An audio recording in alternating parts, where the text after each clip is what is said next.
there were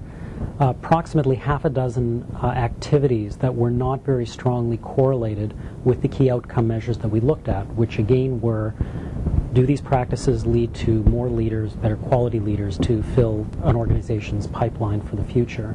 And so what did come out this year is that there were 3 activities in particular that in and of themselves did not seem to correlate at all with any of these outcome measures. The first is that providing leadership and training and development opportunities that are offered to newly promoted leaders did not have any correlation to the key outcome measures.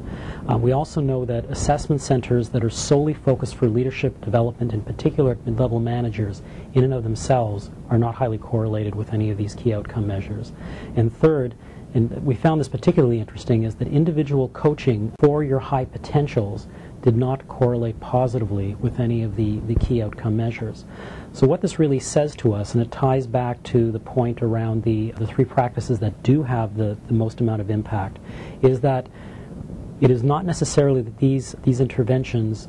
don't make a difference in organizations, but what it is saying is that if you are missing those 3 critical variables that have built the foundation for effective leadership, these other things really will not have a long-term impact because there isn't the foundation there to help support them over the long term. So for example, if you prepare an executive development assessment center for your key high potentials,